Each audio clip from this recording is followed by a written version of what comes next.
నమస్కారం, వీసీఎన్ న్యూస్ కు స్వాగతం. వేటపాలెం మండలం రామన్నపేట పంచాయతీ పరిధిలోని హారిజాన్ పబ్లిక్ స్కూల్ మొదటి వార్షికోత్సవ వేడుకలు ఘనంగా నిర్వహించారు. కార్యక్రమానికి ముఖ్య అతిథులుగా చీరాల శాసనసభ్యులు మద్దులూరి మాలకొండయ్య, పర్చూరు శాసనసభ్యులు ఏలూరి సాంబశివరావులు హాజరయ్యారు. విద్యార్థి దశ నుండి లక్ష్యాలను ఏర్పరచుకుని ఆ దిశగా ఉన్నత శిఖరాలను అధిరోహించాలని చీరాల, పర్చూరు శాసనసభ్యులు అన్నారు. ఈ సందర్భంగా వారు మాట్లాడుతూ చక్కని ఆహ్లాదకరమైన వాతావరణంలో విలువలతో కూడిన ఒత్తిడి లేని విద్యను అందించడం అభినందనీయమన్నారు. అలాగే చదువుతో పాటు అన్ని రంగాల్లో రాణించాలన్నారు. క్రమశిక్షణతో కూడిన విద్య ఎంత అవసరమని, అది జీవితంలో చక్కటి మార్గాన్ని చూపిస్తుందని పేర్కొన్నారు. ఈ సందర్భంగా విద్యార్థుల సాంస్కృతిక కార్యక్రమాలు, విన్యాస ప్రదర్శనలు చూపరులను ఎంతగానో ఆకట్టుకున్నాయి.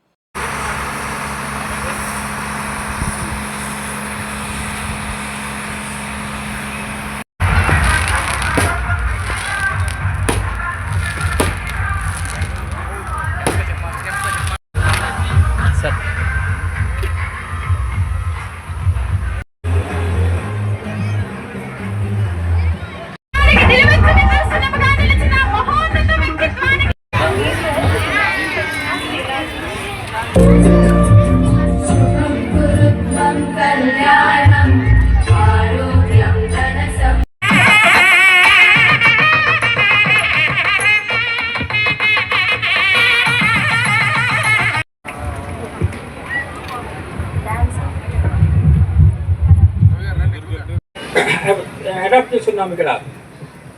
తర్వాత రైచియస్నెస్ అంటే ముఖ్యంగా రవికుమార్ గారు లాంటి వాళ్ళు ఇంత దూరమైన ప్రాంతంలో స్కూల్ అంటే ఏదో కాంక్రీట్ అందరూ విద్య కళ్ళగత్తు కట్టుకొని ఆమె జస్ట్ పట్టుకొని చెప్తుంది, కలర్ చెప్పింది. ఆ తర్వాత కార్డ్ బ్లూ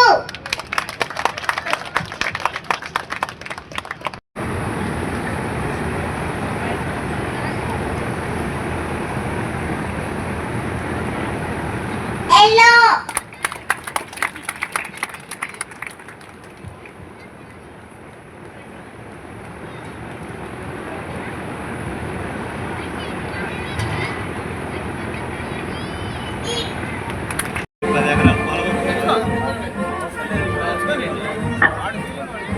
క్లాస్ పిల్లలు వాళ్ళు కంప్లీట్ చేసుకుని 6th క్లాస్కి రాబోతున్నారు.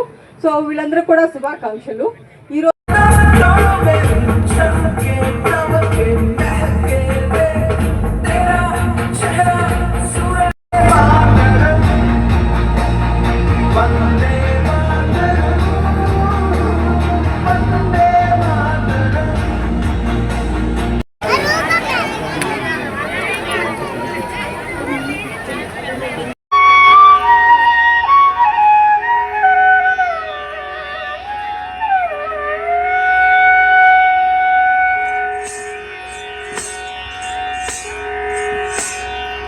మూషిక వాగణ మోదక హస్త చామర కర్ణ విలంబిత సూత్ర వామన రూప మహేశ్వర పుత్ర దీన వినాయక పాద నమస్తే. మూషిక వాగణ మోదక హస్త చామర కర్ణ విలంబిత సూత్ర వామన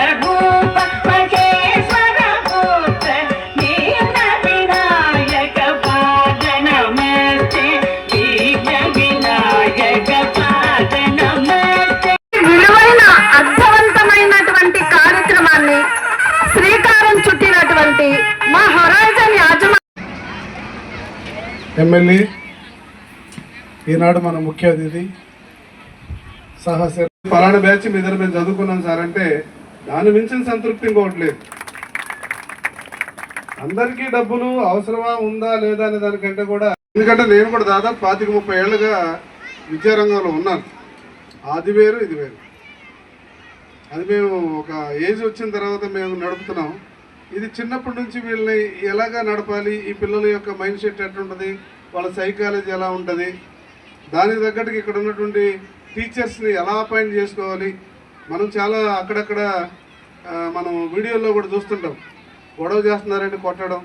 మొన్న ఒక తల్లిని చూసాం, పిల్ల గొడవ చేస్తుందంటే గట్టిగా గొంతు చంపేసి నొక్కేసి చంపేసి వాళ్ళ ఆయన ఫోన్ చేసి ఇంకెప్పుడు మన అమ్మాయి గొడవ చేయదని చెప్పింది. దుర్మార్గమైనటువంటి ఆలోచన ఉన్నటువంటి వాళ్ళందరి నుంచి కూడా చాలా విషయాలు నేర్చుకోవాల్సినటువంటి అవసరం ఉంది. ఇవాళ ఎంత మంచి స్కూల్లో జాయిన్ చేసినప్పటికీ కూడాను తల్లిదండ్రుల పాత్ర చాలా ఉండాలి, చాలా కేర్ ఉండాలి. చిన్న చిన్న పిల్లల్ని వదిలేస్తే ఆ రోడ్డు మీద వాటిలో ఎంతోమంది చాలా తెలియకుండా ముందు పొరపాటు చేసి తర్వాత ఇబ్బంది పడుతూ ఉంటారు. సో ఇవన్నిటిని కూడా మనం దృష్టిలో పెట్టుకొని చేయాలి. ఇప్పుడు ఒక ప్రతిభను మనం చూసాం. ఇది చూసిన తర్వాత నాకేమనిపించిందంటే, అంటే నాకు తెలియదు, సాంబశివరావు గారికి ఈ విద్య తెలుసు, నేను పెద్ద నాకు ఐడియా లేదు. నేను ఒకసారి మహాభారతంలోకి వెళ్ళిపోయా. కాదు తెలుసు కదా, విద్య తెలియదులే మీకు, విద్య గురించి తెలుసు అంతవరకు ఓకే. నాకు ఇప్పుడు అర్థమైంది ఏంటంటే, తన జీవితకాలం గాంధారి గారు కళ్ళకి గుడ్లు కట్టుకొని కేవలం చెలికత్తెలతో, మనందరం అదే అనుకుంటాం కదా, చెలికత్తెలతోనూ వాళ్ళకే మహారాణి కాబట్టి ఎవరో ఒక రావును పట్టుకెళ్ళి తీసుకొస్తుంటారేమో అని అనుకున్నాం. కానీ ఆ విద్య బహుశా ఆవిడ దగ్గర నుంచే స్టార్ట్ అయింది అనేది ఇప్పుడు మనోడి ద్వారా తెలిసింది. నాకు అనిపించింది, మరి అది నిజమో కాదో నాకు తెలియదు, మీరు పెద్దోడు చెప్పాలి. అక్కడ అంటే దేంట్లో కూడా అక్కడక్కడ మనం ఒక ఈనాడులో అప్పుడప్పుడు శీర్షికలు చూసినప్పుడు, ఈరోజు ఒక మంచి కార్యక్రమంలో నన్ను కూడా ఇన్వాల్వ్ చేసినందుకు మనస్ఫూర్తిగా రవి గారికి ప్రత్యేక కృతజ్ఞతలు తెలియజేసుకుంటూ, చాలా చక్కటి వాతావరణంలో గ్రామీణ ప్రాంతంలో ఉండే పిల్లలకి జనరల్గా మనం మంచి ఎడ్యుకేషన్ ప్రభుత్వ పాఠశాల తప్పితే వేరే అవకాశాలు ఉండవు. ఏదైనా ప్రైవేట్ స్కూల్కి వెళ్ళాలంటే కంపల్సరీ టౌన్కి వెళ్ళాలి. చీరాల ఒక మంచి టౌన్గా ఉన్నప్పటికీ చుట్టుపక్కల గ్రామాలు కానీ చీరాల్లో ఉన్న పరిస్థితులు కానీ ఇవన్నీ కూడా గ్రామీణ ప్రాంతంగా ఉంటాయి. కాబట్టి ఇలాంటి ప్రాంతంలో ఒక చీరాలే కాదు, మా చిన్నగంజాం నుంచి కూడా ఇక్కడికి పిల్లలు వస్తూ ఉంటారు. ఇక్కడ పెట్టిన మొదటి సంవత్సరమే 260 మందికి పైగా పిల్లల్ని వారి మీద నమ్మకంతో జాయిన్ అయ్యారు.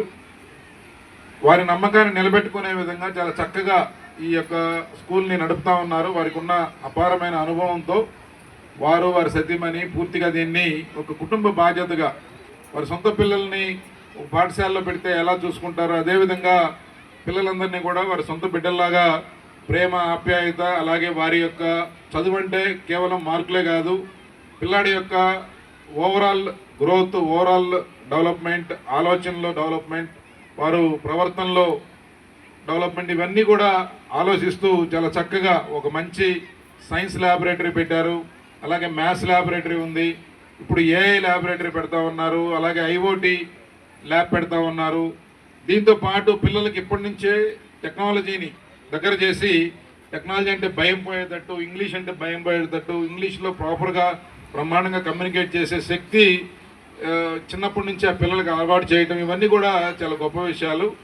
సాధారణ పాఠశాలలో తక్కువ ఫీజులో ఇంత మంచి ఒక పరిశుద్ధమైన ఒక చక్కటి ఎడ్యుకేషన్ ఇవ్వడం అనేది చాలా కష్టం. దానికి ఎంతో కమిట్మెంటు, ఎంతో నిబద్ధత, హార్డ్ వర్క్, కంటిన్యూస్ ఎఫర్ట్ ఉంటే గానీ ఇది సాధ్యపడదు. బాపట్ల జిల్లా చీరాల సబ్ డివిజన్ రామపురంలో జిల్లా ఎస్పీ ఉమామహేశ్వర్ ఆదేశాల మేరకు Chirala sub division DSP Moin ఆధ్వర్యంలో Chirala sub division Shakti team సభ్యురాలు సిహెచ్ సునీత రామపురంలో విద్యార్థులకు శక్తి యాప్పై అవగాహన కల్పించారు.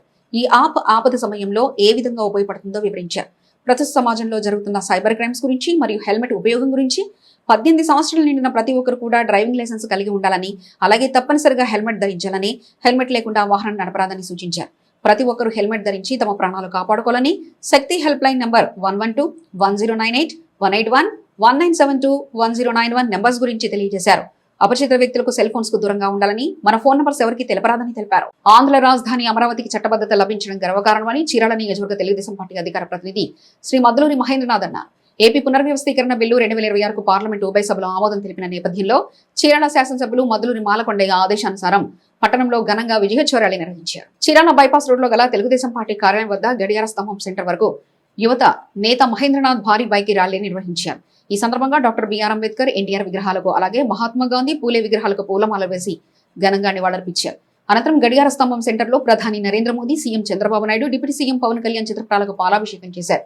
కశ్మీర్ నుండి కన్యాకుమారి వరకు 40 రాజకీయ పార్టీలు అమరావతికి ముక్త కంఠంతో మద్దతు తెలిపాయని, కానీ రాష్ట్ర ప్రయోజనాలు పక్కన పెట్టి వైసీపీ మాత్రమే బిల్లును వ్యతిరేకించడం దురదృష్టకరమని మహేంద్రనాథ్ అన్నారు.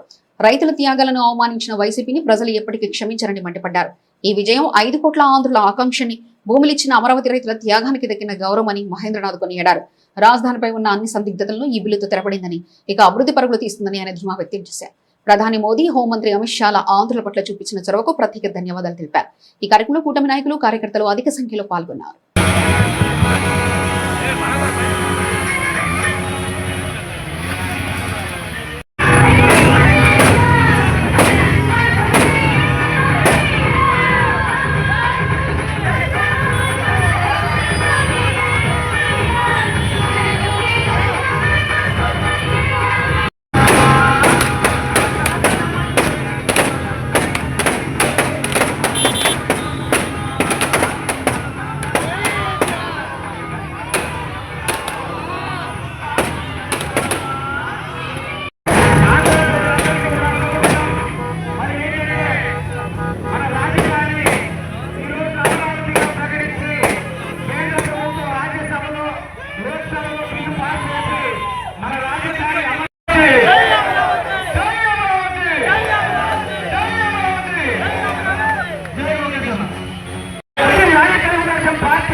నివాళులర్పించి మరి విశ్వాసం ర్యాలీ జరుపుకుంటున్నాము.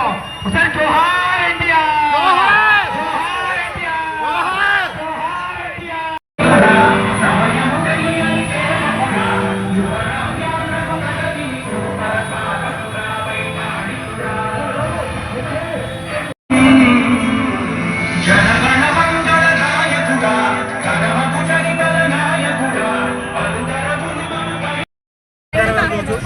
మన రాష్ట్రానికి రాజధాని చట్టబద్ధం చేశారు. అలాగే 43 పార్టీలు మనకి మద్దతు తెలిపి మనకంటూ ఒక రాజధాని గుర్తించి మన రాష్ట్రానికి ఇవాళ చంద్రబాబు నాయుడు గారు చేసిన కృషి, ఆయన ఎంతో కష్టపడి ఈ రాజధానిని తీసుకొచ్చారు. గత ప్రభుత్వంలో చూసుకుంటే 5 సంవత్సరాల పాలనలో మనకి రాజధాని లేకుండా 3 ముక్కలాట్లు ఆడి మనందరినీ కూడా ఇతర రాష్ట్రాలు మనం చూసి నవ్వుకునే విధంగా జగన్మోహన్ రెడ్డి పరిపాలన జరిగింది. చంద్రబాబు నాయుడు గారి కృషితో, పవన్ కళ్యాణ్ గారి కృషితో, అలాగే మా లోకేష్ అన్న గారి కృషితో మనకి ఇవాళ రాజధాని ఏర్పడింది. రాబోయే రోజుల్లో మన రాజధాని అన్ని రాష్ట్రాల్లో కల్లా అతి గొప్పగా తీర్చిదిద్దబోతున్నారు. అలాగే ఇవాళ మా ప్రియతమ ఎమ్మెల్యే మధులూరు మారకొండ గారి ఆదేశాల మేరకు ఒక పెద్ద బైక్ ర్యాలీ తీసాం. అమరావతికి మేమందరం కూడా మద్దతుగా తెలుపుతూ, ఆనందపడుతూ మేమందరం కూడా మంచి బైక్ ర్యాలీ తీసాం. ఇదంతా కూడా ప్రజల విజయం.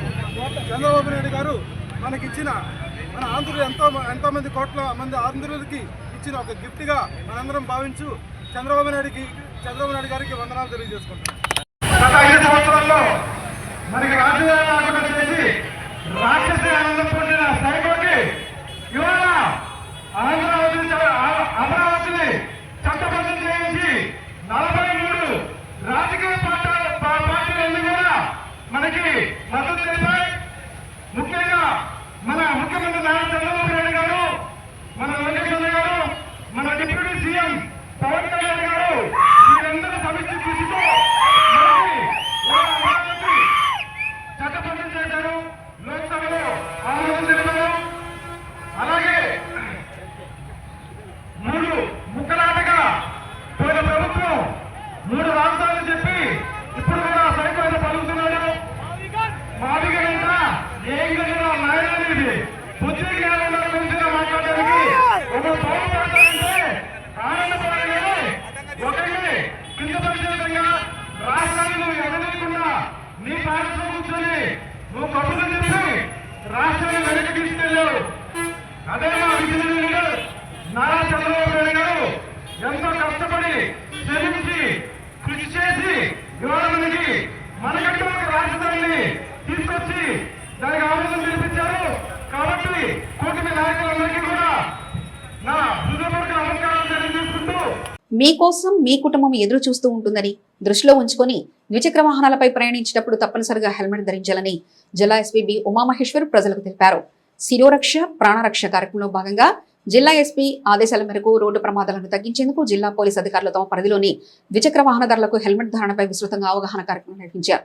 ఈ సందర్భంగా జిల్లా ఎస్పీ మాట్లాడుతూ జిల్లాలో రోడ్డు ప్రమాదాల వల్ల కలిగే మరణాలను తగ్గించేందుకు శిరోరక్ష ప్రాణరక్ష అనే కార్యక్రమాన్ని విస్తృతంగా నిర్వహిస్తున్నామన్నారు. అందులో భాగంగా పోలీస్ అధికారులు హెల్మెట్ ధరించి ద్విచక్ర వాహనాలపై ప్రయాణించడం వల్ల కలిగే ప్రయోజనాల గురించి ప్రజలకు వివరంగా తెలియజేస్తూ అవగాహన కల్పిస్తున్నారన్నారు. ఈ కార్యక్రమాన్ని చేపట్టడానికి ప్రధాన ఉద్దేశం ద్విచక్ర వాహనాలపై ప్రయాణించే ప్రతి ఒక్కరు తప్పనిసరిగా హెల్మెట్ ధరించేలా చేయడమేనని తెలిపారు. ద్విచక్ర వాహనాలపై విధులకు వచ్చే ప్రభుత్వం అవుట్సోర్సింగ్ ఉద్యోగులు తప్పనిసరిగా హెల్మెట్ ధరించి ప్రయాణించాలని ఇప్పటికే జిల్లాలోని అన్ని ప్రభుత్వ కార్యాలయాలకు తెలియజేసినట్లు తెలిపారు.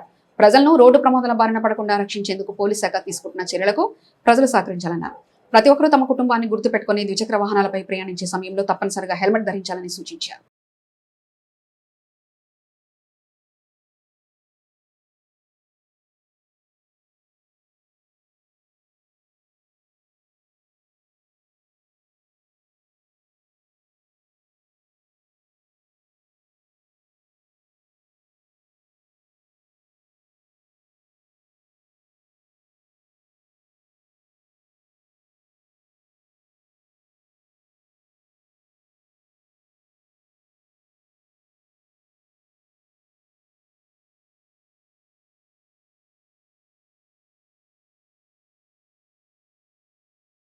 చీరాల మండలం కావూరి వారిపాలెంలో మిరప పంట పొలాలను బాపట్ల వ్యవసాయ కళాశాల శాస్త్రవేత్తలు శనివారం సందర్శించారు. మిరప పంటలో వచ్చే తెగుళ్ల నివారణకు తీసుకోవాల్సిన చర్యలు, ఎరువుల యాజమాన్యంపై రైతులకు అవగాహన కల్పించారు. కార్యక్రమంలో శాస్త్రవేత్తలు మధువాణి, హరిత, ప్రొఫెసర్ విజయ్ కుమార్, విజయప్రకాష్ రైతులు పాల్గొన్నారు. పర్చూరు మండలంలోని పసుమరు గ్రామ సమీపంలో ప్రమాదకర మలుపు మరోసారి రక్తపాతమైంది. శనివారం చోటు చేసుకున్న ఘోర రోడ్డు ప్రమాదంలో పసుమరుకు చెందిన మైల సుధాకర్ అక్కడికక్కడే ప్రాణాలు కోల్పోయారు. వివరాల్లోకి వెళ్తే అతివేగంగా ప్రయాణిస్తున్న పర్చూరు తహసీల్దార్ కారు ఎదురుగా వస్తున్న ద్విచక్ర వాహనాన్ని బలంగా ఢీకొట్టింది. ఈ ఘటనలో సుధాకర్ తీవ్ర గాయాల పాలై సంఘటన స్థలంలో మృతి చెందారు. ఇదే మలుపు వద్ద వారం వ్యవధిలోనే ఇది 3వ ప్రమాదం కావడం స్థానికులకు తీవ్ర ఆందోళన గురి చేస్తుంది. ప్రమాదాల పరంపర కొనసాగుతున్న సంబంధిత అధికారుల నిర్లక్ష్యం స్పష్టంగా కనిపిస్తుందని గ్రామస్తులు మండిపడుతున్నారు. హెచ్చరిక బోర్డులు లేకపోవడం, రోడ్డు భద్రతా చర్యలు తీసుకోకపోవడం వల్లనే ఈ ప్రాంతం మృత్యుపాసంగా మారిందని వారు ఆగ్రహం వ్యక్తం చేస్తున్నారు. ఇప్పటికైనా అధికారులు స్పందించి స్పీడ్ బ్రేకర్లు ఏర్పాటు చేయడంతో పాటు అవసరమైన రహదారి భద్రతా చర్యలు వెంటనే చేపట్టాలని ప్రజలు డిమాండ్ చేస్తున్నారు. లేదంటే మరిన్ని ప్రాణాలు బలి కావడం తప్పదని వాపోయారు.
ఆనందరావు మైల ఆనందరావు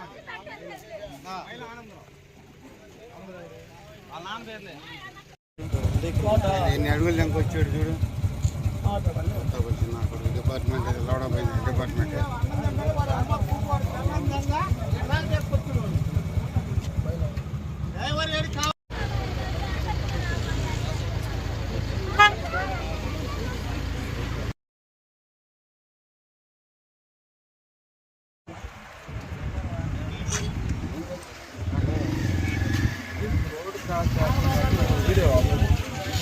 ఇవి ఇప్పటివరకు అప్డేట్స్. మరో బులెటిన్లో మళ్ళీ కలుసుకుందాం.